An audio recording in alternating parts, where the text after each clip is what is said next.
Each and every person you work with is an apex predator. Each and every one of them is the product of 10,000 iterations of a successfully improving survival and adaptation machine. Respect the hell out of that. A leadership strategist and best-selling author whose ideas help leaders shape stronger teams and better workplaces. A new survey from Gallup says that 79% of people at work are disengaged. We don't quit our jobs, we quit our managers, and that's entirely true. Humans will collect garbage and be perfectly happy as long as they enjoy the people that they're doing it with and they understand why they're doing it. I can't even imagine how much damage is being done to the business world. If an executive of a company of 80,000 employees has a bad day, like 1,000 families lose their primary source of income. What should people be doing to be successful in the future now? When you start, here's what I'd say. Number one, welcome back to Gladiator TV. As you probably realized, Dariush is out saving the world, so you got me back again, Dave Crane. It's my pleasure to be here hosting another episode for you. And I'm bringing along one of my dear friends, somebody I've admired for a very long time, an incredible coach seen as the #1 in the UAE. He's also an expert on any kind of subject that you could want to know about, a fantastic speaker. He's a prolific author. And you know when you're wondering about something and you're thinking, well, should I just ask Corrie? He knows, because he's studied it and he's probably written a book on it. I'd like to meet the incredible Dr. Corrie John Block. Hi. But do I call you Corrie or Dr. Corrie? Which do you prefer officially? I'm Canadian, so I also respond to dude, A, or guy. Yeah, you can call so Corrie, Dr. Corrie, or you can call me Lord or Master like everybody else. Okay, I'll work around that. We'll find something that fits. It's good to see you again. You too. We've known each other for a very long time. We've been in the same market for a very long time as well. Yeah. How long have you been in Dubai? I've been 13 years here. Oh, I've been amazing. 18 years now in the region. Right, fantastic. Yeah. What first brought you to this region? Because everyone's coming here now. Yeah. We're based in Dubai. We travel around with that. And even though we didn't maybe predict it deliberately to be like that, it's 100% turned into a place where people are just going, right, I'm dropping everything, moving to Dubai. What brought you here? To Dubai? I was on the Al-Qaeda hit list. Wow. Like, it's not on LinkedIn, but it's great at a cocktail party. This is the actual God's honest truth. Yeah, I was living in Yemen. I was in Yemen for 5 years, and my family and I were in Taiz. And just one day I had this horrible phone call that Al-Qaeda had killed one of my employees, and they were looking for me. And my instructions were to disappear immediately. They just said, it was from my contact at Ministry of Information. He said, when you're ready to leave the country, we'll send the army to escort you and your family out. And I just couldn't believe it. It just absolutely blew me away. So I had already started a company here with another partner of mine. So I had a company in Dubai. So I just thought, we'll just relocate here temporarily and then maybe move back, but we never moved back. It's really difficult to be on the Al-Qaeda hit list, as it turns out. I've never tried. It's not been something on my bucket list. I'll tell you what, though, it's a visceral experience knowing you're being hunted. That is pretty Wow. Yeah. I remember Saturday nights when I was good looking, there were certain times I felt a similar experience, but nothing like that. So when we say, welcome to Gladiator TV, and my guest today is Dr. Corrie John Block, should I be looking out the window and thinking, we're in trouble now? No, it's not like that. I haven't been back, and I probably won't travel back to Yemen specifically, which is sad because I've got a lot of friends there. But most of my friends that I was working with, they're from the Al Sayed and Am family, and most of them are living here or in London anyway. So a good deal of them are outside. Most of my relationships are here. I love the experience. I love the memory. It was just an amazing time. And I love that I got to give my kids 5 years of their childhood in a place where they were minority immigrants. And we weren't living in Sana'a, so they didn't go to like the schools where all the ambassadors' kids go to. We lived in Taiz. And so they had an international school there, and they were the only like English-speaking white kids in their school. And yeah, so it was like that for 5 years. So the quality of questions that my kids ask about the world as a result of that are much higher than the ones that I can ask. But they're older now; they survived. What do you think that does to a kid? I grew up in white places. I'm a mixed race kid.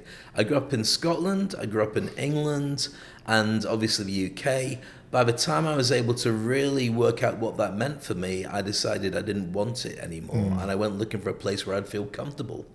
What do you think that plants in a kid's head? If your kids were going through that experience? Yeah, I think it's just, there's a sense of belonging nowhere and everywhere at the same time that I've heard from them. Because my daughter, she identifies as she's an Estonian-born Yemeni refugee with a Canadian passport that grew up in Dubai. Like those are all four. Those are true statements, right? So my daughter's earliest memories, earliest long-term memories, were from Yemen.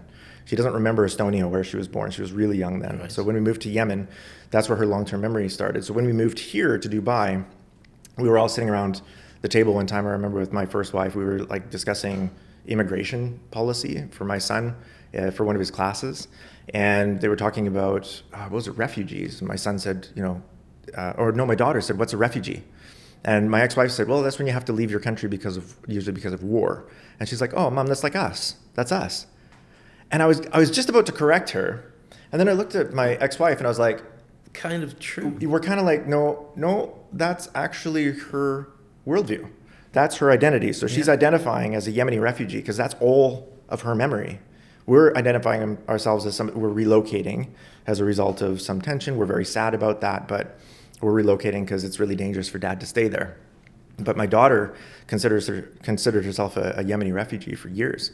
And now, I mean, she's 20 years old. I should probably unpack and rehash that conversation out with her because it would be interesting to know. Well, it's interesting because, I mean, we've been blessed to live in Dubai for many years now. And so what you have is this incredible melting pot of people all going, I'm from here, but you're not, which is fantastic. And we all marry. I married a Singaporean lady. Yeah. You've married somebody from somewhere else as well. Australia. And we've all got a mixture of stuff, which is fantastic. Yeah. You get different food, different culture, different music, different everything.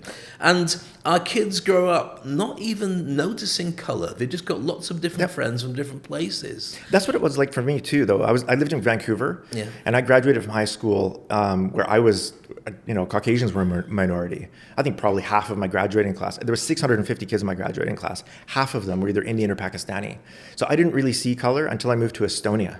Right. Yeah, in Estonia, that's when I suddenly realized like there were no dark-skinned people at all, and that was the part that was weird. I noticed the absence of mix rather than the presence of mix, So that was it. It was kind of like a reverse education on racism for me. We've got so much to unpack, and let's see, you just started talking, and as soon as you start sharing a conversation, I'm going, we've got to go deeper into that rabbit hole. I haven't even worked out who you are. So please, bring us up to speed. Who is Dr. Corrie Block? Oh, goodness, the Coles Notes. In my 20s, I was a successful serial entrepreneur. In my 30s, I was in strategy and restructuring consulting, and in my 40s, I pivoted to executive coaching full-time. And that has been the most incredible thing. And there's two things that I do, that I consider like my wheelhouse. One is I write. I love to write. That's my art. I don't dance or sing, except maybe like after midnight on a Saturday. Hence books like this, The Chief Executive Coach. No, thanks for the plug, Mike. I appreciate it. You were going to do it anyway. You've got yours waiting. So eventually, yeah. Look, I'm honored, but I'm also frustrated with my books. I write books because of my irritation with the world. All of my books are a product of my irritation with something. I read a lot voraciously, and don't be impressed by my academics. I've got, 4 postgraduate degrees. I've got 6 different major certifications. I've studied artificial intelligence at MIT and finance at Harvard, but that's my hobby, right? I don't play golf, and I don't watch football. I read, I write journal articles. Every once in a while I publish a book or I get a degree because that's what I do for fun. Anyway, but every once in a while I reach for a book that I want to read and it doesn't exist. And I'm like, this really should exist. And I become incensed on behalf of the world that this knowledge hasn't already been stewarded. And then I feel like it's my responsibility because I'm the one that noticed that I should write it. So that's been the product. At least my last 4 books have been the product of my irritation with the world. Fantastic. Well, I watch a lot of football, and so I don't suffer from the same irritations as you. But what I do think is fascinating is at some stage, and you might never have had to deal with it, you have to go over an imposter syndrome to say, I will write the definitive book on that thing. Yep. And for many people who've got great ideas, and we're in a world now where thought leadership is probably more valuable than ever before, the thing that's going to hold most people back is who's going to want to hear my stuff? I'm sure I'm not good enough. People are going to think and laugh at me for not, but you don't do that. You go straight in there and say, that's definitive. I dare you to say it's not. Yeah, and honestly, I could name 6 or 8 gurus of mine that would do a better job than me at my books. I try to write a book every year. That's my discipline now. It's one of my goals is to write a book every year. So last year it was Love at Work, and it very quickly became Amazon #1 bestseller in management, and I was very honored by that. But the precursor to that was a series of conversations with some of my gurus, like Stephen M. R. Covey, who's a good friend of mine now, Amy Edmondson, that I've met at Thinkers 50 in London. And like Amy Edmondson is my guru on psychological safety in organizations. And what I was wondering is, why am I read everything she's published on psychological safety, but she's published nothing on the highest form of psychological safety, which is love. We have that concept in human psychology. We love someone and we default to the highest form of psychological safety with that person and they with us. So why aren't we writing about that in a business context? And then I had the same conversation with Stephen M. R. Covey when he was here. We went out for lunch, and he's my guru on trust. Since The Speed of Trust, I've read everything he's ever written. That became a cornerstone of the way I still do business today. And we're good friends now. And I said, look, Stephen, you're my guru on trust, but where is your book on the highest form of trust, which is also love? Okay, it's a default to trust. It's trust without condition. And so where is that? Where's the highest form of trust? And I've read everything that Simon Sinek's ever published, and he's my guru on empathy, but where is Simon Sinek's book on the highest form of empathy, which also coincidentally is love? We have a word for the highest form of trust, empathy, psychological safety, shared values, belonging on teams. I'll provide for you and protect you when you're not looking. It's safe to make mistakes with me, and I've got your back. Like all the stuff that we read about in leadership books all year long. We have a word for the highest form of all of those values. It happens to be love, and no one is writing about this. That angered me a little bit. It angered me that nobody had done it. Maybe it was just a lack of courage. And then it angered me more that it was left to me. Like, why isn't Simon Sinek doing this? Why isn't Amy Edmondson doing this? I would have preferred to read that book written by either of them. Well, I think what happens is you write that book and then suddenly there's other people who jump into that space and it evolves like a living being. Because Simon Sinek's new thing's all about friendship, about the lack of relationships between people, and the fact that when we met, we'd not seen each other for maybe a year or so. Yeah. It was important to have a hug and catch up and look in each other's eyes and just say, how are you and how's the family? And spend time catching up on that, because you don't do that at work. You don't do that with your friends. Normally, it's just a quick catch up and done. And it means that we have much shallower relationships to the point where we don't know how to make them anymore. More serious than that, we're making less money. Right? Like if you think of love as the default to all of the things that are good in leadership, right?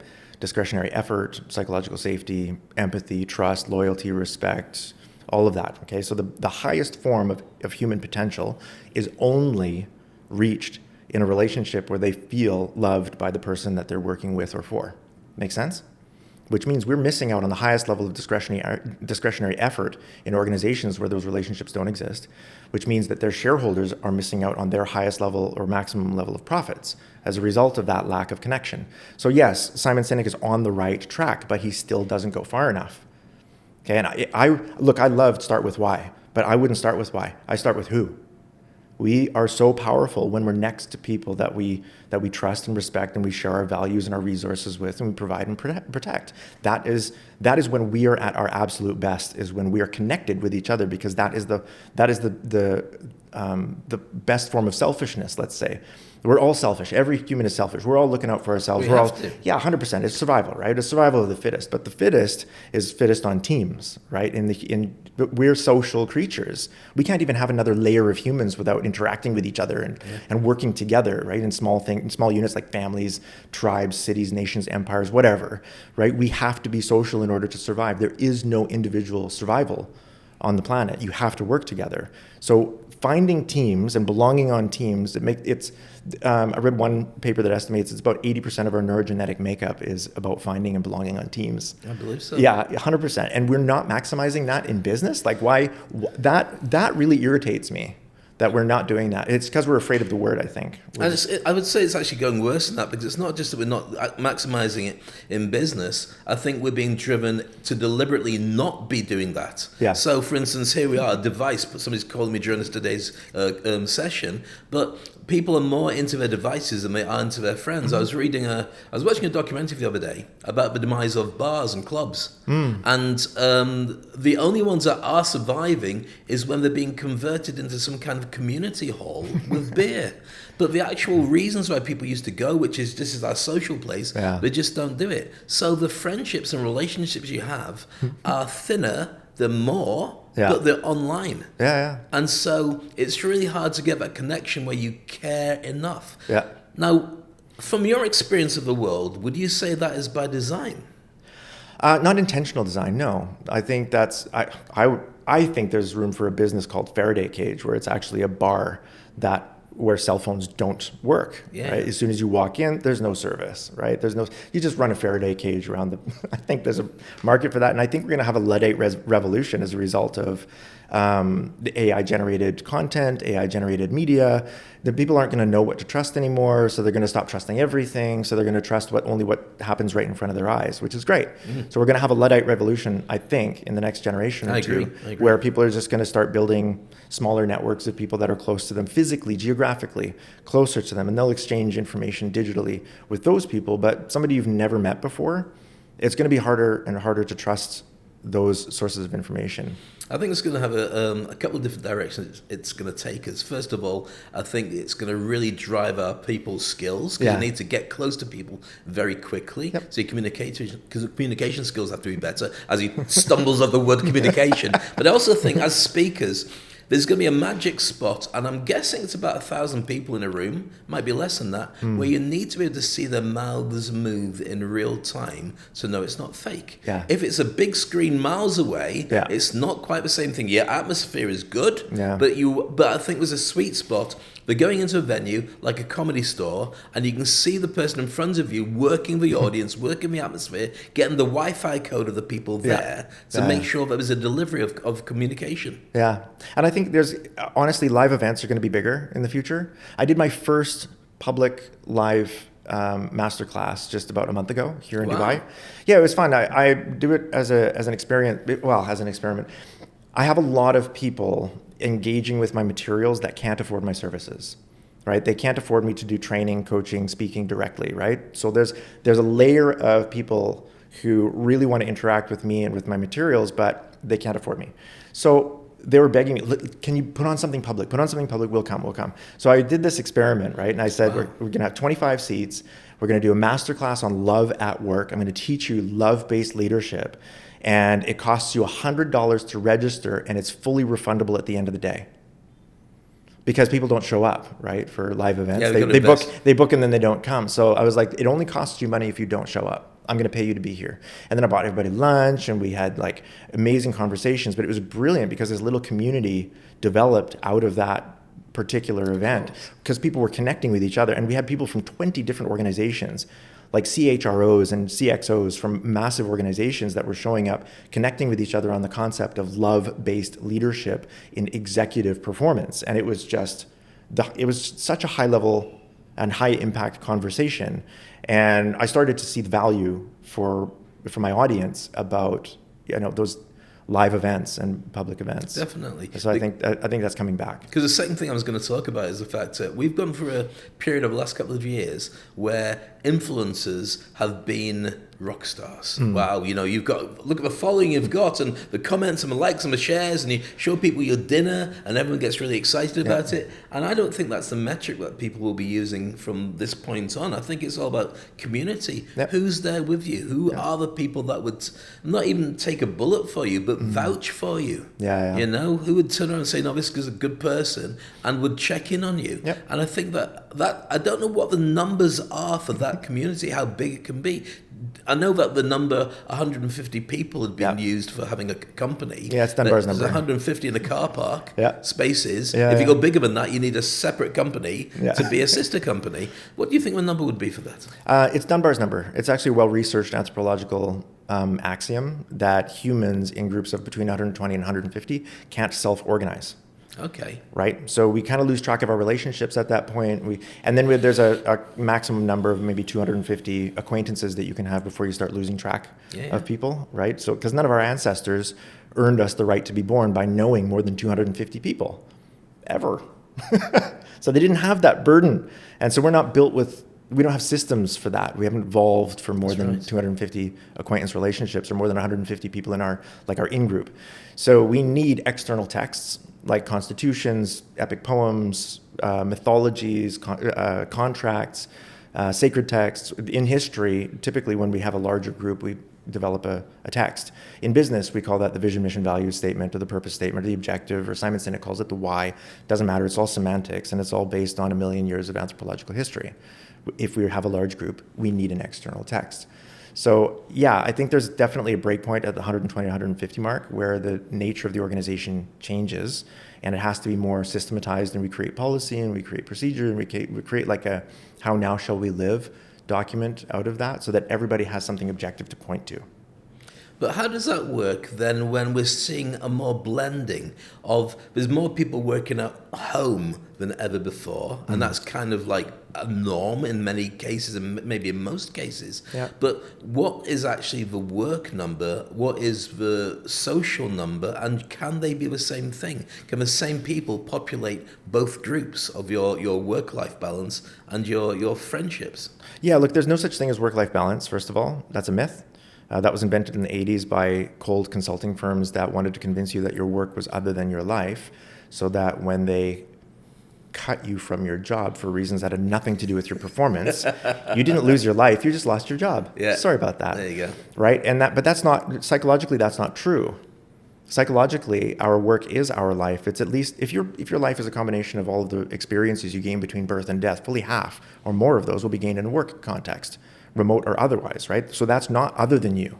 It's not all of you, but it's certainly not other than you. And actually, when you meet a stranger for the very first time, especially in Dubai, like you'll ask, what is your name? Because I need to know what to call you. And then the second question is usually either how long have you been in Dubai or what do you do? Right? I don't ask you about your values, your kids, what you did on the weekend, your favorite movie or meal. I don't ask you about those things because what I need to know, what's most important to me is who you are. And what you do for work is who you are to me until I get to know you better. You're a doctor, you're a plumber, you're a lawyer, architect, public speaker. What you do is who you are to me. That is the value you add to the same society I participate in exchange for a share of the same resources for which I am participating. But it makes sense because when I meet somebody for the first time, we'll do a selfie swap on WhatsApp so it gets to know who they are. Yeah. But then we exchange LinkedIn because that's the closest to finding out who that person is professionally, more so than any other social media platform because you can fake it. With this one, you've got to show your passport to get it. And so you've got a very good track record of who it is you're dealing with. But often it's a real surprise to go, they haven't brought it up to speed. They're much more than that page. And many people don't care, which is good as well. Because they are more than that page, and we're not bothered whether you like it or not. That's right. And that's even fascinating. my LinkedIn page is horrible. It's a week long, right? It's a joke, but that is who I am to people that have met me for the very first time on this podcast. That's who I am to you until you get to know me more personally, and then you'll find out that there's other aspects of my life that don't appear on LinkedIn, right? But that's a really quick, and look, my last name is Block.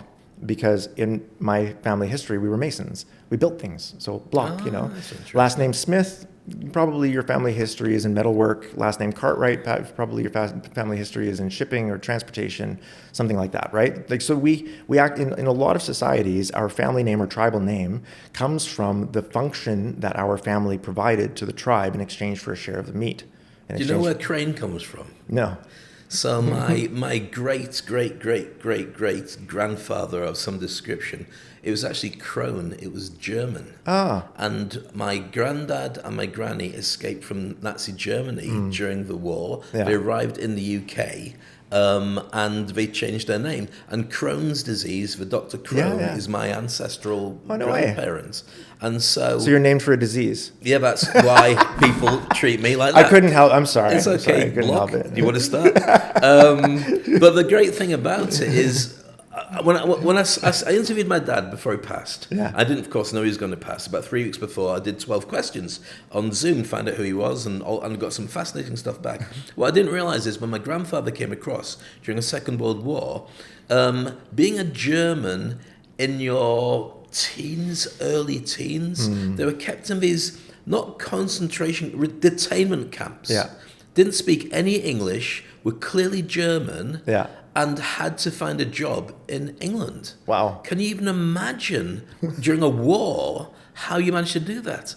I mean, I can't even consider even the beginnings of that, because the real world is hard enough sometimes as well. Sure. And so I think our names carry a lot with that. Yeah. But talking about work, and we're talking about people, and talking about the way that all comes together, a new survey from Gallup says that 79% of people at work are disengaged. Yeah. They just don't care if they're there, don't want to. And I know that changes per country, it changes per industry, but I've never known it to be that much for your average median company. Yeah. And about 17% are actively disengaged. They hate it, don't want to be there. They'll use every opportunity to steal time, steal money, and disparage their organization. Yeah. This is getting worse. 100%. Yeah, they're internal saboteurs. And the reason this is because the majority of organizations don't pay attention to the psychology of this. They're looking for an AI app. They're looking for something that they can invest in that automates employee engagement. It doesn't exist. It'll never exist. We have 1 million years of psychological history stuck in our heads. If we start respecting that, then we get better. Okay, but the problem is that even if people nobody cares about the what of what they do. They don't care. Humans will collect garbage and be perfectly happy as long as they enjoy the people that they're doing it with and they understand why they're doing it. Okay, so it's the why from Cynic, and from me it's the who. It's who you're connected with. And Gallup actually also found that 70% of the variance on 21% of your profit margin comes down to or a 21% variability on your profit margin comes down to a single relationship, and that is the relationship between an employee and their direct line manager. Yes, I should believe. Yeah, but so, same as sticking at work, you leave because of that same person. Yeah, exactly. They say we don't quit our jobs, we quit our managers, and that's entirely true. It's not the what. We don't care what we do. We care why we do it, and we care who we do it with. Because if we're doing it with people that we love, that we're supporting, and here's the other misnomer: nobody works for anyone. Ever, okay? In an organization, I'm going to put this idea to bed. Nobody works for you. People work with you. Every single employee in your organization is an apex predator. Every single one of them is the result of 10,000 successful iterations of an improving survival and adaptation machine. They will do whatever is in their best interest, guaranteed, with or without you. So if they're not aligned with you in terms of will, if they're not aligned with you in terms of working with this person actually improves the quality of my life, or I'm great with the value exchange of all of this, or I feel empowered and I feel developed here, yeah, they're not going to work. The other 98% of the time when they're not being managed, guess what they're doing? They're going to do whatever they want. They're an apex predator. The problem is that we take the game too seriously and we don't take the players seriously enough. There's a lot to unpack that, and when we look at that in conjunction with the figures I just gave, we're talking about the fact that it goes right up to the top, that they stopped valuing the things that brought people to the organization in the first place. Yeah. They're making it all based on results and all based on facts and figures, and maybe too many consultants telling people what to do. AI comes in, smacks a number of people around the head in the office, and they then get even less relationships with each other. Yeah. And so they've got to pay bills, so they still turn up, but they couldn't give a monkeys what happens to the organization. Yep. And if you're working from home, it's just a badge that's on the computer you're using, and it can be interchangeable with everybody else. Do we snap back out of this, or does it stay the way it is and get worse? Oh, look, I'm results oriented too. I think profitability matters, right? The shareholders are looking for profits. The customers are looking for a good value. The employees are looking for good remuneration. It matters. The money matters. So I'm also very results oriented, which means I have to be very productivity and performance oriented. My argument is that the highest form of performance and productivity, and therefore the highest profitability of an organization, lies in the emotional engagement of the employees. If they're emotionally engaged, if they work for you, if they're working with you because they want to rather than they feel they have to, just that click, like I'm showing it because I want to, I'm putting my will here, just that, then you've got way better psychological safety, way better discretionary effort, which leads to better innovation, which leads to better collaboration, information sharing, all of the really good stuff in management, all the really good stuff in organizational culture comes from that simple shift. I'm here because I want to be. And that has a direct impact on the bottom line. So if be results oriented, be greedy, be selfish, be performance and productivity oriented, okay? But then do your homework. Understand the apex predators that are around you. Nobody works for you. They work with you. They're showing up because they think that's the best, fastest, most effective way for them to reach their personal goals for their personal life. No one shows up to the office because they're passionate about the products or services of the organization. No one. They don't care. Okay? It's very true. It's very true. People are in it for themselves. That's it doesn't matter. Thing. You want the most ridiculous and obvious example of this is football.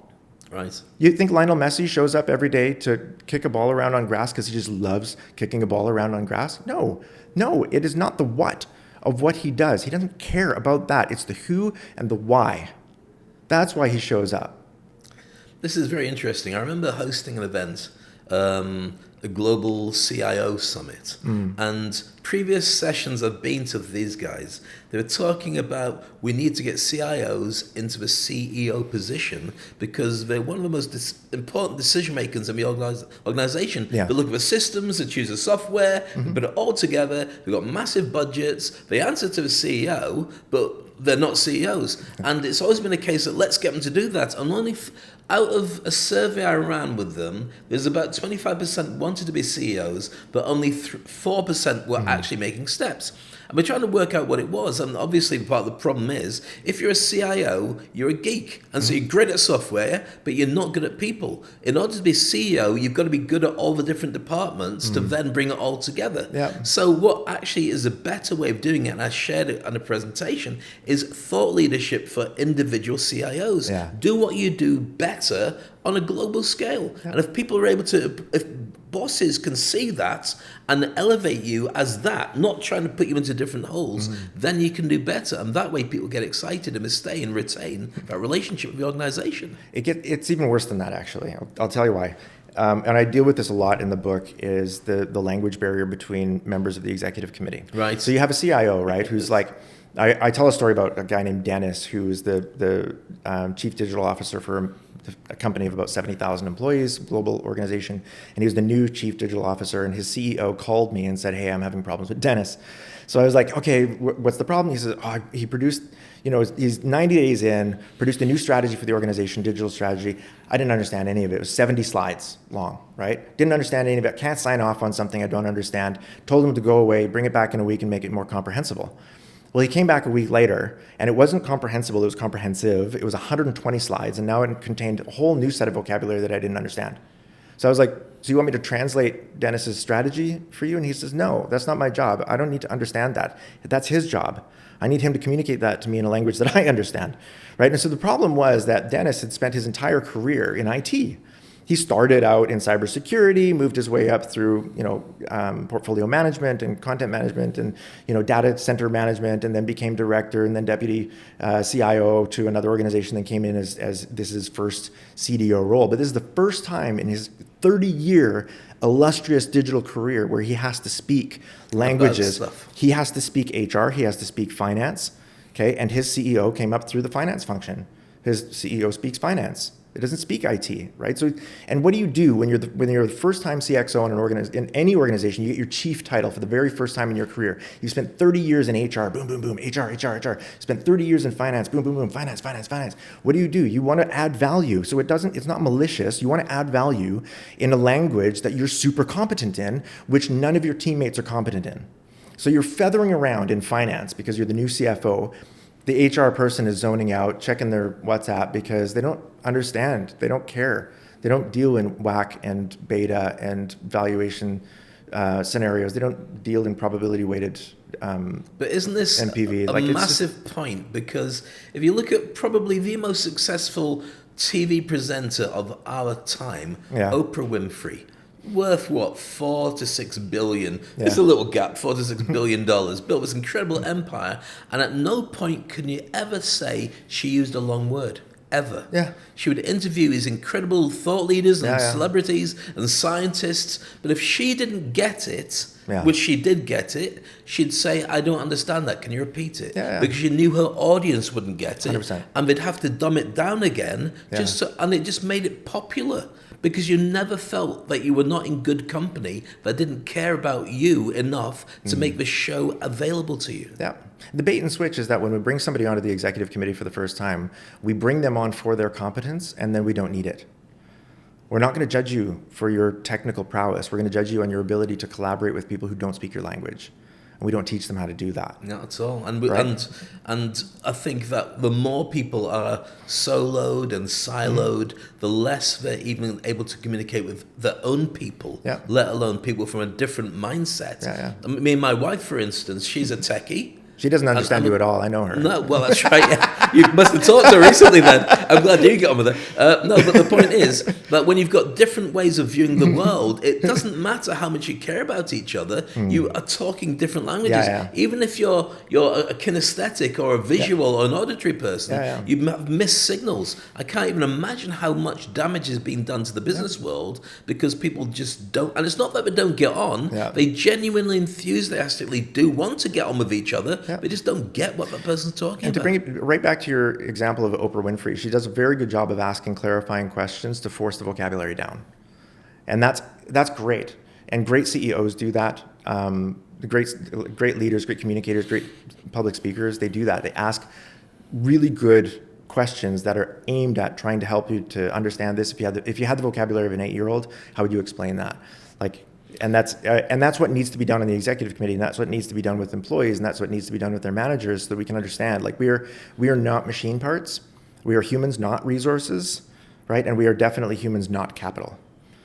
So if we understand and respect our psychology, our evolutionary psychology, and the limitations and possibilities of our neuroplasticity and adaptability, then we're going to maximize our profits. Only then. But we need the most artificial intelligence we have, and we need the least artificial intelligence we have. And the most artificial intelligence we have is available in tons of apps and APIs, and on Base 44 you can create your own. It's fine, right? But the least artificial intelligence, that is 1 million years old. We know how to belong to each other. And that's what we're not tapping into in organizations. We're alienating it. Yeah. We're saying that's not important because it's just a human skill. Don't realize that actually that's what glue that holds everybody together. Yeah, and the further you get up in an organization, the more important that is. What they didn't tell Dennis, what they don't tell the CDO or CIO, what they don't tell the CFO is, your job is going to become, you're going to be elevated to that level because of your technical competence, right? But as soon as you reach it, your technical competence is maybe 10% of your job. The other 90% is collaboration and communication. It's people. It's psychology. And if you don't understand that, you're not going to thrive. And if you're on an executive committee where there are a whole bunch of people who are highly technically competent but can't communicate and can't collaborate with each other, and they're always feathering in front of each other in their own language, well, of course, you're going to have a dysfunctional executive committee, which creates a dysfunctional organization because culture starts at the top, which creates impact on your profitability. You're just not going to make as much money. And shareholders should know that.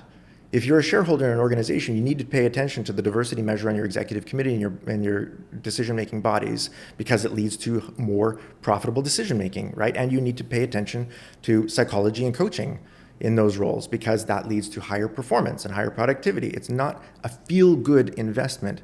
There's a significant profit impact. I'd love to jump into this particular area, but it's a rabbit hole that we'll never get out of. When you talk about the importance of diversity, we've seen woke being weaponized worldwide. Not the original intention, which is the kind of thing that says now the world's waking up to this people of diversity, which is what it's meant to be. Black people say, I've woken up to the fact I'm worth something. Yeah. Now it's been weaponized to a point where everybody uses it for the wrong reasons. But what you've got as well, without getting into the politics, is a very authoritarian drive to get rid of diversity, equity, and inclusion in the workplace, in society. And what it does is drives down the ability for a company to be profitable, an organization to last and bond, and for you to get the answers from your workforce that will actually make you sell to more people, because they will know, because they are more people. Yeah. Why is it that, it's obvious why, but I just want to ask you for your layered way of saying it. Why is it that it's going in that direction more and more? Look, I don't take a moral approach to this. I'm not very interested in the socio-ethical argument from a tier 1 executive coaching standpoint. My interest is in profitability. Right. And so there's two ways that I look at this. One is input-seeking behavior in decision-making. right? The more diverse the input is that you receive, the higher quality of a decision you can make. And yes, it creates tension, it creates some friction to have that diversity measure in decision-making bodies, or diversity measure in input-seeking sources. Yeah, there's tension there. You have to sort that out, but it always leads to higher level of decision-making. In finance, we say the only free lunch in finance is diversification of investment. Okay, and it's the same principle that exists in decision-making in an organization. The only thing that will absolutely make you more money is diversification of input in your decision-making. If you seek information from a lot of different sources, then you're going to get different kinds of information. You'll be able to weigh that out. You'll be able to execute better because you have higher quality of information. If all of the 8 people on your board of directors are all middle-aged white guys, you've got one source of input. 100%. That's it. And one of the easiest ways that we can increase our diversity measure is just gender balance. We have evolved to be equal but not the same. And women use different areas of their brain for solving the same cognitive problems that men solve. We have very different strengths, very different weaknesses in terms of our cognitive abilities. And one of the easiest things that we can do in order to increase our input-seeking behavior and our diversity measure is just gender balance, and then respecting that balance. Like we have to have that, not because it's ethically right, but because it's economically profitable. It makes more money. We make more money. But it's not being treated like that. You can say that from a financial point of view, this is in the wrong direction, but it is going in the wrong direction. And the people who are rich are getting richer, and the people who are poor are getting poorer. There's a bigger gap between. But as you've already stated, and we had this conversation before we sat down, about the fact that we're in a better economic world than they've ever had before. That's right. But why doesn't it feel like that to people? Because we can see, and we're always comparing, right? Because we compare. We shouldn't be comparing with each other now. We should be comparing with our ancestors. That's the actual measure. That's the difference, right? We live in the most abundant time in human history. We've got more technology and communications and healthcare and opportunities and transportation than has ever existed before. And yet we're still sad, and we still think, oh, we could do better, we could do better. Well, yes, that's always going to be the case, because none of your ancestors earned you the right to be born by saying, oh, I have enough, I'm going to stop now. They're always competing for more. They're always trying harder. Those who stopped trying, stopped getting. Those who stopped getting didn't have as much as those who kept getting, and therefore they didn't survive. They're not here. Their children were never born. So all we have now is this like massive tribe of 8 billion perpetually dissatisfied creatures. So it doesn't matter how abundant the world is. We're going to be dissatisfied with it, and we're always going to be dissatisfied with our place in it. We always think we could do better, we could do better, we could do better, because that's our legacy. That's all of our ancestors earned us the right to be born by doing better. So we should be looking at our ancestors, how they lived, and comparing ourselves to them rather than comparing ourselves to each other now.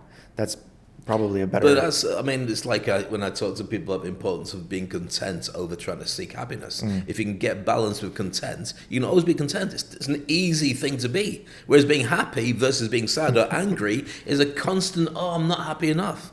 But let's look at I'm just trying to work out from the point of view of us being friends, so we talk about lots of things anyway. But right now, a lot of the things that would have been free for our ancestors, you have to pay for. You have to pay for water, you have to pay for heating, you have to pay for freezing in a country like this. It's not a million miles away in a world of climate change and pollution to have to pay for clean air. Without clean air, you would die. And it's not been commoditized yet, but there's no reason why it couldn't be in the future, in which case you would have a bill for clean air for you, for your house, for your hat, or your hat, whatever it would be.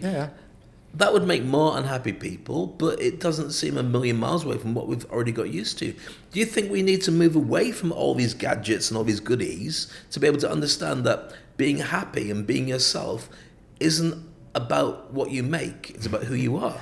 I think that'll happen naturally because there's a law of diminishing returns on gadgets, right? 3 gadgets might improve the quality of my life. 9 probably won't. It's like your cup of coffee, right? You have a cup of coffee. The first one is amazing, right? The second one probably tops you up a little bit. The third might not have a huge effect. The fourth, you might start to feel a little jittery. And the fifth, you're going to get a headache, right? There's a law of diminishing returns on abundance, even on things like gadgets and stuff. They say more money, more problems. And that's part of it, is that there's a law of diminishing returns on wealth. There's a law of diminishing returns on house space. There's a law of diminishing returns on the number of cars you own. Absolutely. So I think that will happen naturally as people start to realize that, you know what, the more they have, the more complexity they have. And actually, there's an upper limit to the amount of complexity that we can handle. And the challenge with complexity is abundance. We're not saying no to bad things now. We're saying no to good things because there are just many more good things to do every day than can ever be done. So I'm not saying no to things because they're bad. I'm not deprioritizing them because that's going to harm me. No, I'm deprioritizing them because I have 24 hours a day like you and Elon Musk, and I have to decide how those hours are allocated. And all of the good things that are available to me would require me 36 to 45 hours a day, and I don't have that. So I'm saying no to good things based on focus, based on where I want to put my time and attention, not based on whether or not they're morally good or ethically good or healthily good. I'm just limiting the amount of attention that I have. And I think that to go down the direction of the importance of thought leadership in all this, if you look at when we talk about the gadgets and the fact you know 3 gadgets versus 9 gadgets, you needed to have a Steve Jobs inventing a new gadget at Apple to get excited about it. Right now, I've got, I don't know what version of the iPhone this is, but it's just going to be another one next year and another one next year of the same thing. And the only thing that will change your interest in the phones is when they do a new thing that's not a phone. They're trying to get it into glasses, they're trying to get it into planted in your head or in your eyes and stuff. That would make people go, oh, that's exciting. But you need to have thought leaders who are innovating, coming up with new stuff all the time for that to be irrelevant. Do you think we've hit a point where in the gadget world, certainly, I mean, AI, for instance, let's take that.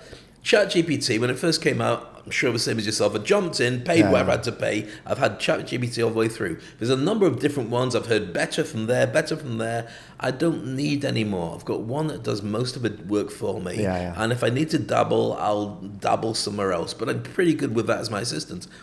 I don't need more AI, but I'm sure there's more coming. Do you think it's just that current feeding frenzy we have on new tech because it drives finances, but we've got to this point where we're missing out on the normal things like a nice comfortable seat and good relationships and happiness? Yeah, look, with regards to AI, I tell people all the time, AI is probably not going to replace your job anytime soon, but people in your job that use it will replace those that don't, and that's happening right now. That's true. And that's including my tier 1 CEO clients. And I teach them how to employ AI as the CEO of a company of 50,000 employees. How do you do that without exposing yourself to, hey, I feel insecure about my own application of AI in my role, or how do I've got imposter syndrome, or I feel like I'm going to be outdated. Yeah, you're going to be outdated in the next 5 years if you don't do that. And it's the job of an executive coach to help you to do that. So that is part of my job. So yeah, you need to augment yourself with AI, just like you had to augment yourself with email in the 90s. And I remember the Luddite revolutions against that. Oh, we shouldn't be doing digital communication like that. It has to be paper. It has to be fax. If it's not fax, if it's not a fax, it's not real. You've got to get stuff in your hands. I remember those conversations. This is not new. Like we had the website revolution in the 90s, social media revolution in the early 2000s, then the blockchain revolution in the last decade. Now we've got the AI revolution. This is just the next iteration, right? This is nothing in terms of our evolution. It's not that new. What's possibly new is that we're going to augment ourselves in a way that makes us stupider, and we're not quite sure what the impact of that is. In a way that calculators made us stupider because we don't have to do paper math. Well, yeah, it's a lot more efficient to use a calculator than to do paper math. So that makes sense. I can't do paper math anymore. I've long since forgotten how to do what I learned in grade school because I use a calculator, because calculators are ubiquitous. If AI becomes that kind of calculator but for everything, then we're not going to be doing paper anything. We're not going to be thinking our own thoughts. We're not going to be coming up with our own ideas. We're not going to be innovating. We'll just be asking really good questions of an AI that's going to do all the thinking and outputting and innovating for us. So that's the only danger that I see in all of this. But at the moment, I think there's going to be a return to these direct communication, like direct relationship, the ability to hug and make eye contact, because that is 1,000,000 years old. That earned us the right to be born. Right? When you hug and make eye contact with another apex predator, then you share oxytocin, and then you share like that sort of, providing for and protecting and belonging and shared values and all of that. So I think that is really going to make a difference. But more gadgets, I don't think is going to make a significant amount of difference. And in fact, I tell the majority of my clients, I have no notifications on any of my devices. Right? My phone, my laptop, no notifications at all. My phone hasn't rung in years. I do not wear a smartwatch. I don't think they're smart. On the other side of the screen of your smartwatch is 10,000 engineers, and each one of them has access to a supercomputer. All they do all day, every day, is figure out ways to break your focus. that is their job. Yes, it's true. It is a purpose-built, engineered distraction machine. Okay, and they get rewarded for the number of times you do this. They measure that. How sticky can they make this 100%. technology? Yeah, so when we become smart to that, then we'll start to pare ourselves down from the notifications. We'll start to pare ourselves down from the watches because we realize that's just dopaminergic addiction engineering. It is, and it makes you feel relevant because you've had people liking your social, and it becomes a drug for you, and so on. But I mean, for instance, when just going back to what you were saying about AI, Yeah. I think that, and there's a lot to be said for AI does dumb down your ability to ask those questions you would have asked from yourself. But it's also like saying cars stop you being fit. Well, yeah, but you get from there to there a lot faster, so you're not wasting half a day to go to the shops. That's correct. And so I think that what we're looking at is apples and pears in many ways, in the fact that when you do utilize it and it settles down, you find a way that works for you, you'll produce much better stuff than ever before. Yep. So for instance, and I don't know what your take is on this, I think it's a smart plan to get an AI as a companion as early as you can. Yep. Because in education, your teacher will decide whether you will go on to be a CEO or you'll go on to be a garbage person because of the way they interact with you and because of the grades they give you and the time they spend with you. Yep. If you've got an AI that can balance it up and you can say, I don't know how to do this, and it teaches you and it knows how to teach you, you don't end up getting left behind. That's right. But that does cross an ethical barrier, which is AI is teaching my kid. And the teachers aren't, and people aren't. But I don't see that as a terrible thing. I can see the dangers. For kids, it's fine because AI is still not really, I mean, we say it's generative, but it's not really that creative. It's still derivative, right? It's still working on information that existed before, and it's putting it together in new ways. It's not actually developing anything that's really creative yet. It's new combinations of old things. So yeah, I don't see a problem using it for kids. I think as an advisor for my executive clients, it's been really, really helpful. In the last year, I have built AI advisors for the majority of my tier 1 executive clients in any CXO position. I build it for them, and then they look at it and they're like, within 30 seconds, they're stunned. And I'm like, okay, so this is the tool that your competitors have had already and you haven't had. And that's why they seem to be moving faster. But what we need to do is, like you said, we use it for the commute, like the car. We use it for the commute. We don't use it for exercise. We use it to make things faster and more efficient for us. So yeah, you can get 80% of the work done in 20% of the time, which frees up a lot more time for the deep thinking that only you can do as a human. Okay, to add that human element and for the deep connection work, the empathy work, the socialization work that you don't have time for now, that's how you create that time. You create efficiencies using the tools that you have, like the calculators and the AIs, to make 80% of your work much more efficient. You can execute it in 20% of the time it used to take you, but then that leaves you all of this unallocated, uninterruptible time that you can dedicate to what makes you most human. And leverages the highest of human ability, which is empathy and love and belonging and shared values and listening to each other. We don't spend time on that because we don't think we have time, and we can create that time using one tool in order to expand our ability to use the other. Make sense? Makes perfect sense. When you're talking about that time and freeing that time, and it's a bit of a personal question because I just love to know. Do you spend more time with clients or more time thinking on your own to get stuff done? More time on my own, actually. I'm heavily introverted, but I'm an outgoing introvert. We're both the same. Yeah, I'm not shy at all, but I spend probably 4 to 6 hours a day alone, really by myself. And then, so when I'm doing public speaking or corporate training or executive coaching, I'm with my clients and I'm engaged. Like, I love them, but my battery is going down in those social situations. It's a one-way draining system. That's correct. Yeah, my battery goes down when I'm being social. So for me to carve out uninterruptible time for research, writing, deep thinking, all of my deep work, that is on my calendar 6 weeks ahead.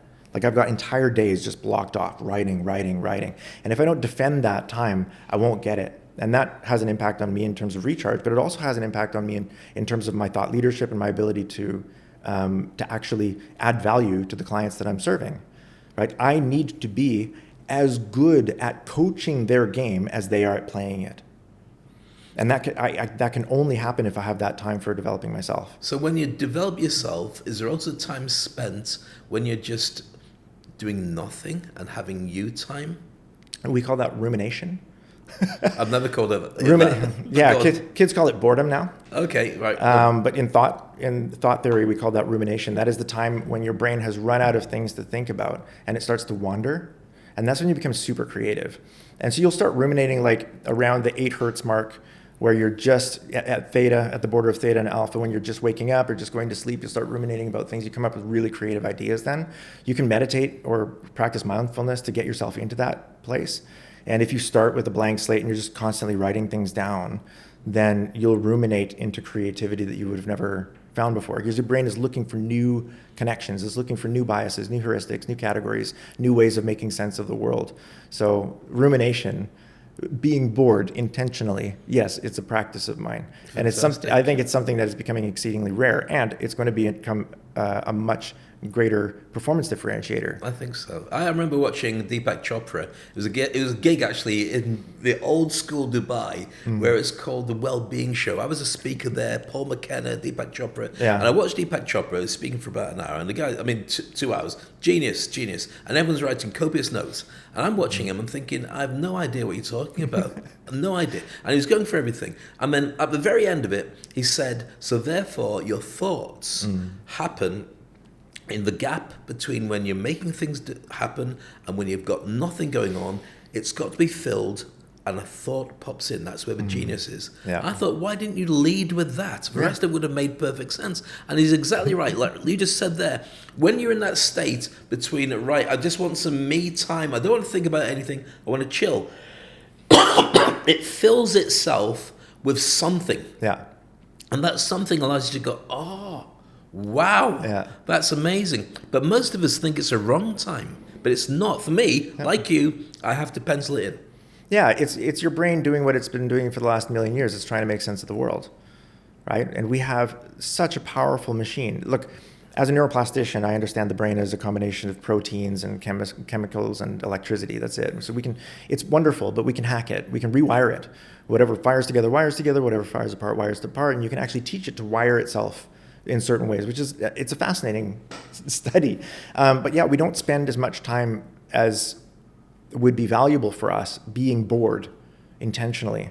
Was it Rian Doris, one of the researchers for the Flow Research Collective, has a practice of wall staring, where he'll just sit and stare at a blank wall for 20 minutes. And his discipline is to just stare at the wall, just to starve his brain of the constant need for dopamine and to allow him to ruminate and come up with ideas and connections and heuristics that he'd never considered before. And I think it's a brilliant idea. It is a brilliant idea. I've actually found incredible pleasure when I'm waiting for somebody to turn up, or my daughter's late coming out of school, not to have any distractions, not my phone, nothing, just to be me in my space. Sometimes it's filled with stuff. Sometimes I've got a conversation to have, but sometimes I just go, it's okay. And that recharge is so important in a world that goes bang, bang, bang. Yep. Yeah, and it allows you to grow, and it also allows you to reset what's been going on throughout the day. Yeah, well, this comes down to, I think, fast cycle recovery. So the difference between post-traumatic stress, and post-traumatic growth is recovery. Right? We don't get stronger when we're in the gym, right? We get weaker. We're using calories, we're burning glycogen, the energy is draining, the water is draining from our body. And if we just keep working, eventually we'll just pass out, right? So we're not getting stronger when we're in the gym, we're getting weaker. When do we get stronger? When we're asleep. When we're asleep, when we're in delta, when we're flushing the beta amyloids out of our brainstem, we're recharging the body, we're repairing all the muscles. You wake up in the morning with DOMS and you can't walk down the stairs because you've actually never moved those muscles before. They were just built overnight, right? So recovery is what turns trauma into strength, or stress into strength. And stress is not a bad thing. Stress is what makes you stronger, but it only makes you stronger if you have recovery. And so having those short cycle recovery in the day of just like 5 minutes of mindfulness or 5 minutes of just rumination or 5 minutes actually makes a huge difference in your brain's ability to assimilate the information that it has and to manage the complexity that none of your ancestors have prepared you for. It's massive. And you have to be sleeping. Do not ever brag to me that you work 16 hours a day and sleep 4 hours every night. That is not a braggable moment. Okay? If you're not sleeping 6 to 7 hours a night minimum, then your performance is being impacted. 12.1%, by the way. If you get less than 6 hours a night, 2 nights in a row of sleep, your performance impact will be negative 12.1%. It'll be sustained for 6 days, even if you catch up on sleep in night 3 and you get your 7 hours and you keep it up to 7 hours. Interesting. But yeah, I haven't slept more than 4 hours for 20 years. Oh, you shouldn't brag about that. I'm not bragging about it. I don't know how to fix it. It's a really weird thing. It was a crossover from being a DJ and working late at night to having a young child to get up for in the morning. Yeah. And it just became the easiest way to do it is just to fill that gap. Yeah. You sleep in between, maybe have a nap during the day because your body goes off like that. Yeah, yeah. But it is a constant challenge. And my wife sleeps 10 hours. She loves it. My daughter easily does that. Yeah. It's a hard habit to break. Agreed. First of all, you need to be able to empty your prefrontal cortex. You need a place to be able to dump all of the information, because your brain here is going to try to make sure that you don't forget anything important. You're going to go to sleep thinking, don't forget this, don't forget this, don't forget this. If you don't write those things down, they'll still be in there bouncing around in your subconscious while you're trying to sleep. Your prefrontal cortex will shut down, but your brain is still just as active when you're sleeping as it is when you're awake. And yet the visual cortex has very little to do, except, dream. It creates things for it to imagine and then consume all by itself. But yeah, your brain is super active when you're sleeping. And if you don't get those things out of your prefrontal cortex, then your brain is going to be trying to remind you all the time. And at some point it might think, oh, that opportunity is so big, or that threat is so big, it needs to be dealt with or mitigated right now. And so it'll wake you up to wake up the CEO in your brain and say, hey, idiot, pay attention to this. And you'll wake up and you go, oh, can't forget about this. And then all of a sudden you have adrenaline and cortisol. Those are real chemicals, right? Yeah. Those aren't ideas. Those are real chemicals in your brain and in your body giving you energy, so you get up and start to work toward those opportunities or mitigating those threats. But that's just old code. It's code that's designed to help you to survive in a world that no longer exists, where your ancestors had maybe 12 to 36 major opportunities or threats every day. Like, ooh, the fruit is ripe. Oh, she's looking at me. Oh, he's looking at me too. Like, the kinds of things that your ancestors had to deal with were so small, right? And yet they had much larger impact because they were lived in scarcity and violence. And so for them, grabbing onto every opportunity was important because there weren't as many of them. And mitigating every threat was important because there weren't as many of them. And the cost of not doing that might be death to you or to your kin. Well, it's not like that now. No, it's not. But the mechanisms in our heads are still the same. So we still have the amygdala trying to figure out all of the threats and all of the opportunities. And now we're making an average, Harvard's last estimate was 35,000 decisions every day, about 2,000 of which are food related, 4,500 human interactions a day. Our ancestors did not prepare us for this. This is a completely foreign planet to the ones that we're prepared for. We have tools in our heads that are designed to help us to survive in a world that doesn't exist anymore, a world of scarcity and violence and very few opportunities and threats on a daily basis. The reason why we don't sleep is because we don't have an upper limit flag. There's nobody waving the flag saying, hey, these are too many opportunities now. There's too many threats. Or actually the impact of any of these opportunities and threats is not life-threatening. You can ignore all of them. There's no function in our brain for that. So if we don't actively wire ourselves with that in mind, then we're likely to wake up after 4 hours thinking that message that we should have sent yesterday, we're going to send right now at 3 a.m. because that's the most appropriate time to send it, because we're trying to mitigate this threat or grasp that opportunity. Everything you say there makes perfect sense. For me, I get bored. I get really bored. And once I've had my sleep, and I program my dreams before I go to bed, so I know exactly what I'm going to be dreaming about, or a variation of it. Usually by going to YouTube and saying, I'll go and have a dream about that, or read it or something that gets me, so it continues as I sleep. But then when I wake up, and I've usually gone back into it a couple of times, I'm just like, right, I'm done, I'm good, I'm ready to go. And it doesn't give me the hours that we're talking about, which I know would be essential, because when on occasion I do have a really good sleep, it feels much better. Yeah. But I get bored of sleeping.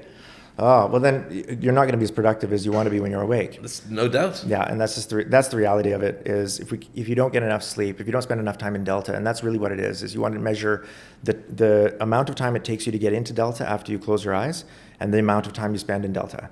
If you have a Whoop strap or an Oura ring, you can measure that. And if you measure that and learn ways to maximize that, that's going to help you. You become much more productive during the day. You'll have higher levels of energy. You'll reach decision fatigue an hour and a half to 2 hours later than your counterparts or colleagues or compatriots or competitors, probably, which is even better.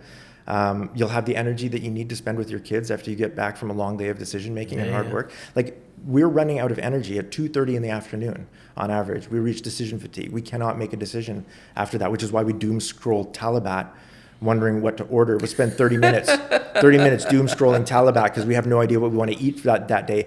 None of our ancestors prepared us for that, right? But that's decision fatigue. Yeah. We just cannot make a choice because we've run out of our ability to make choices that day. Well, sleep has a massive impact on that.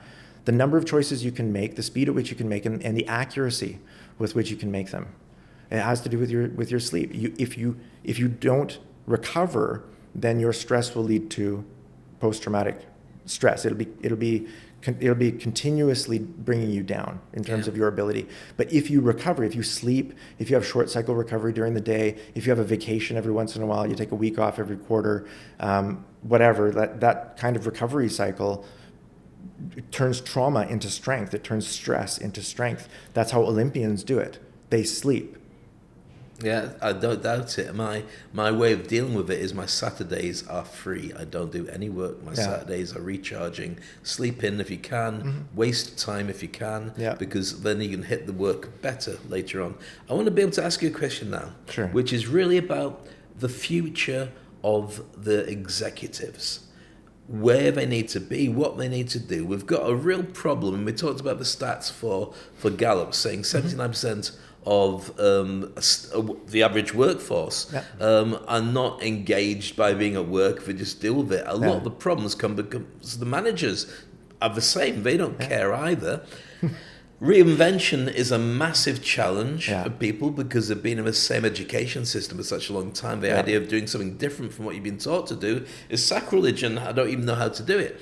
What should people be doing to be successful in the future now? Whether you're working on your own business, or you're starting a business as a side hustle, or you're a manager, or you're happy being a worker, or all the above. What should the future worker look like? Yeah. And the reason I ask you this is because, like you, I've got a daughter who's 14 who's now choosing her options for where she goes next. I don't want her to lead her into a world based on what we have right now, because it ain't going to stay like that. Yeah. I want her to be successful based on who she is and where things are going to be in the future. Yeah. So what do you think that's going to mean? Number one impact on performance in the executive class is coaching. Hands down.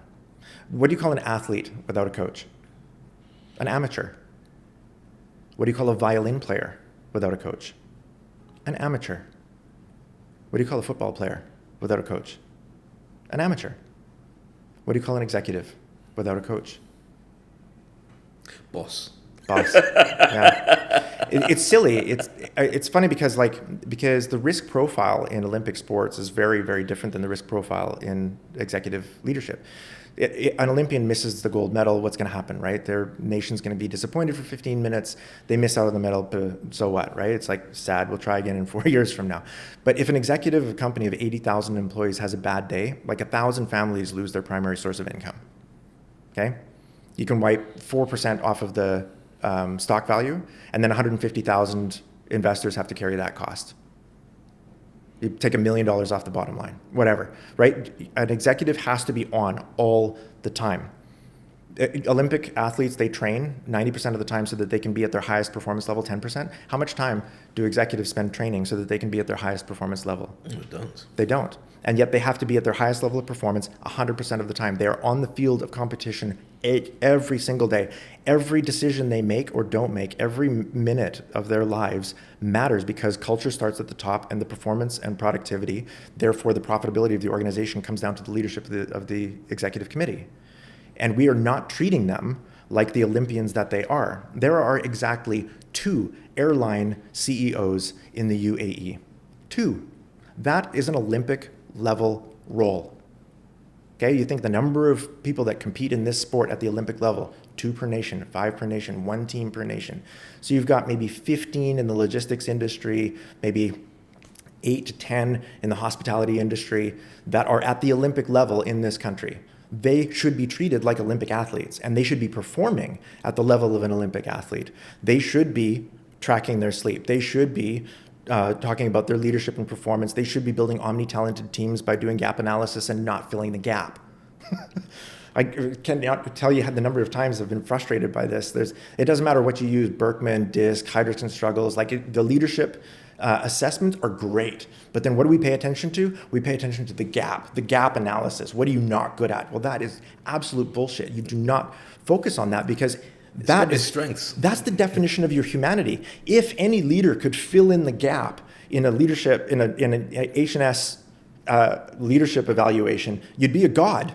Right? And then I'd have to worship you, and that'd be super awkward for everybody. Like, I don't want to do that. So what we need to do is we need to recognize that we are our strengths, and we get to where we are because of our strengths. And the only hope of omni-talented leadership in our organizations is to build in decision-making bodies with people whose strengths are our weaknesses, and then learn to trust and collaborate together. That is Olympic performance. Executive leadership is a team sport, and it has way better than Olympic level consequences. When you look at the number of people whose livelihoods are on the line for an executive decision, and you think, oh, well, they're only getting 4 hours of sleep a night. Well, that's going to have a catastrophic effect on those people's ability to live, because the company's not going to be as profitable or competitive as it should be. It's not going to be as innovative as it should be, because the executive thinks that burning the candle at both ends and sleeping 4 hours a night is a braggable moment. It's not.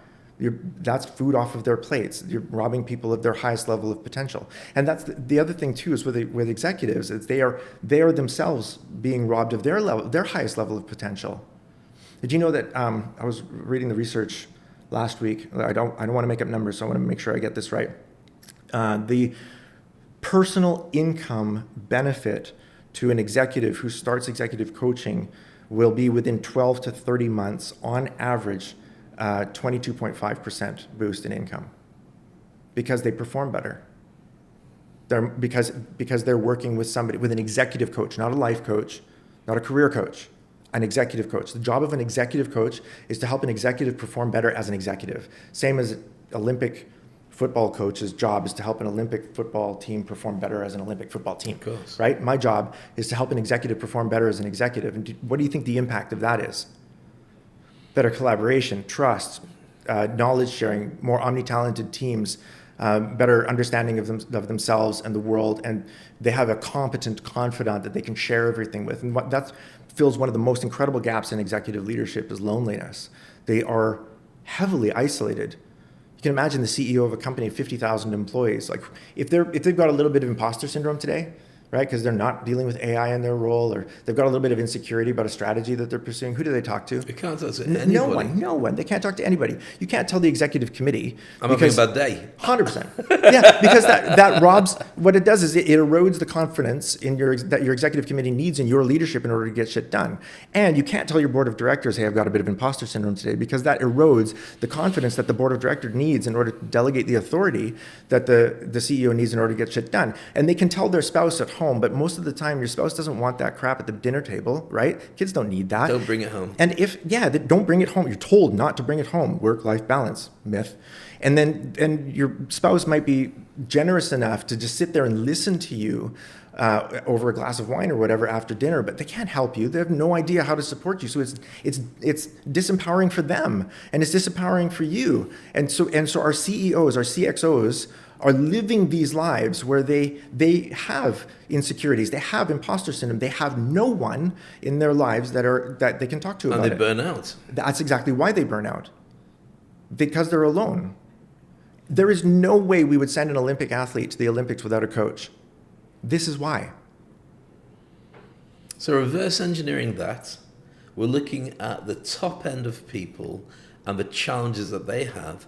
What can you take to the bottom end, to people who are just starting out on their journey, and say, these are the key things you should pay attention to? Yep. It will get you through your career, but it'll also get you through your career so you're happy and functioning and doing it well. Because the problem is, as when you do mention these things, I'd love to know your take on it. Yeah.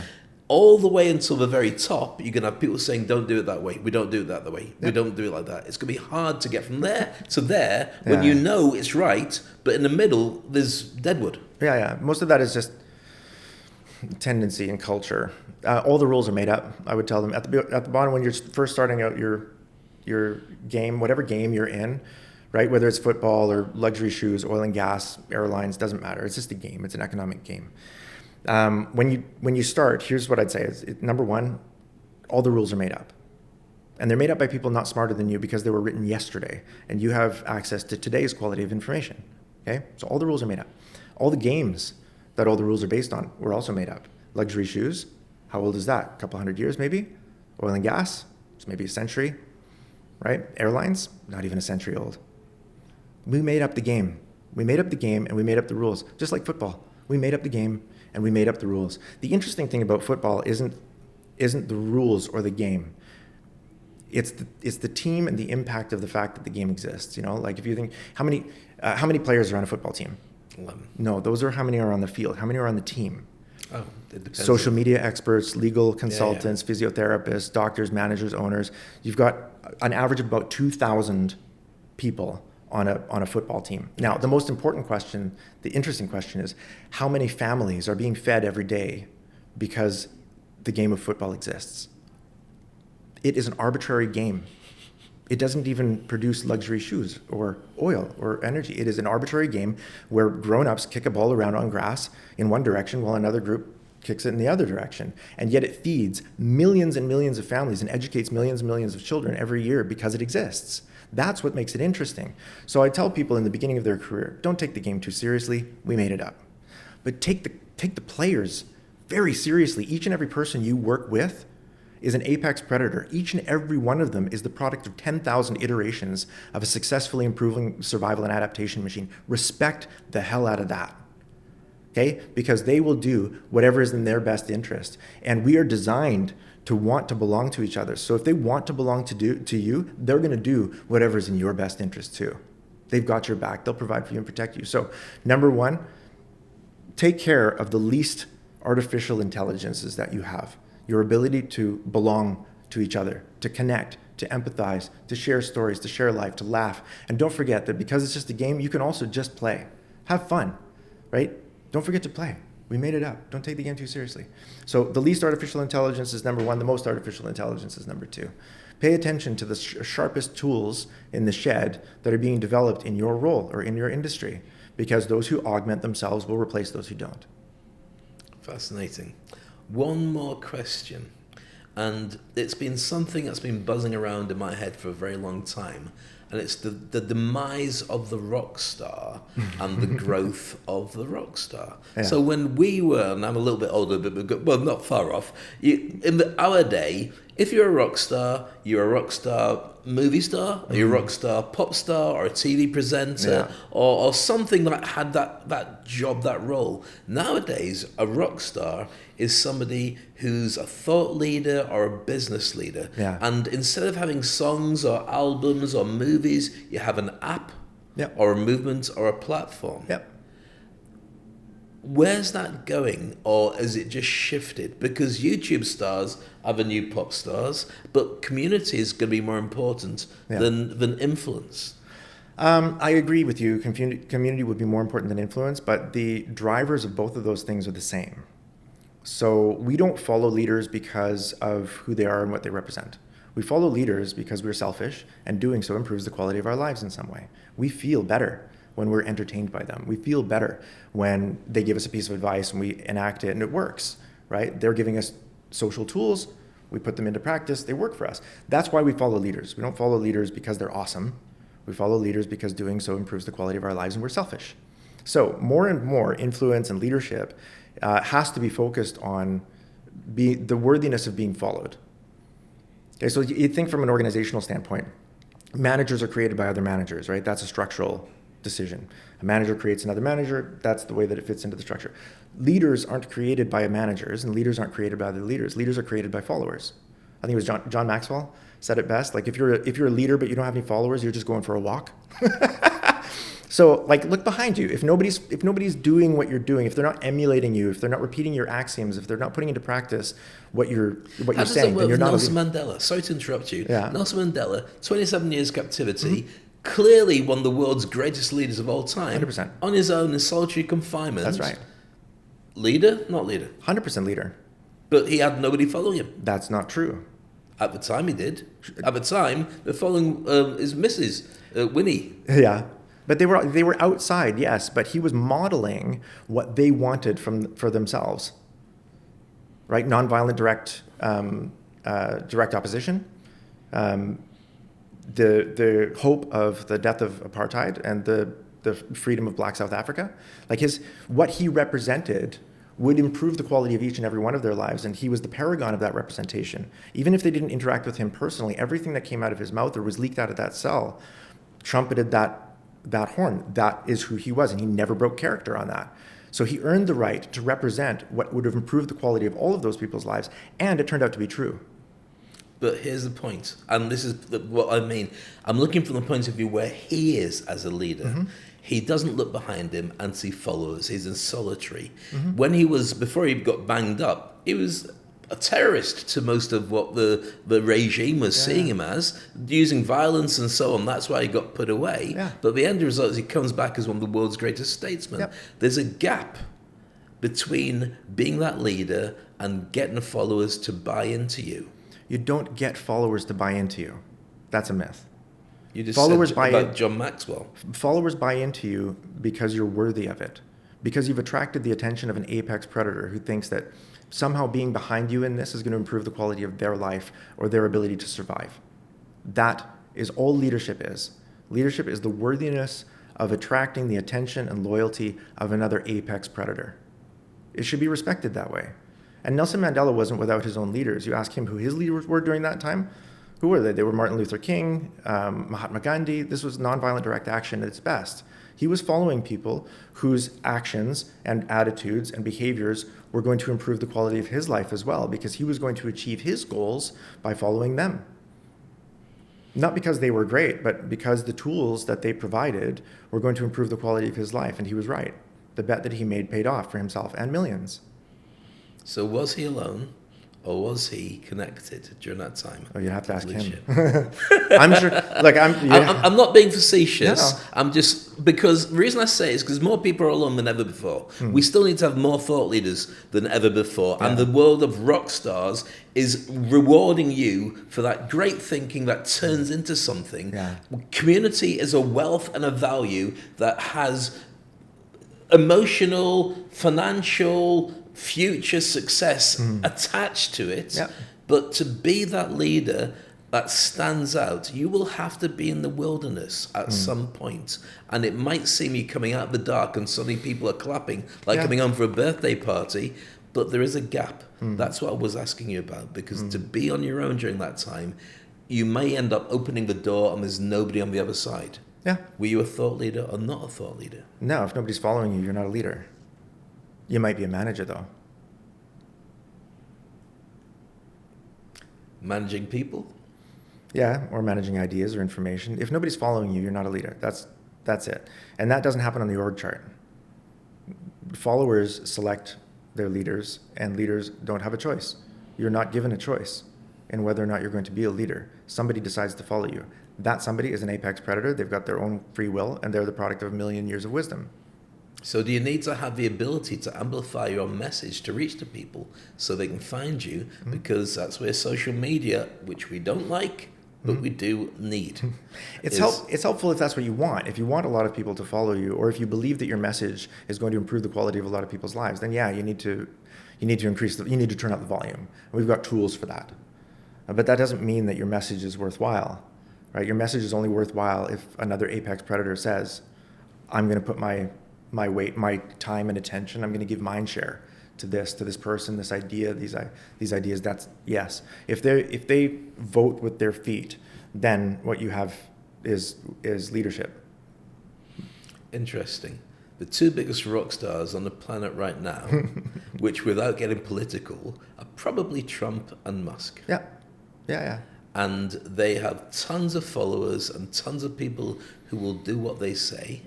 As rock stars, financially, they're making money hand over fist. Yeah, absolutely. Doesn't mean that they are necessarily thought leaders, doesn't mean necessarily that they're doing better for everybody, but they've got the algorithm that works. That's correct. And look, leadership isn't morally good or morally bad.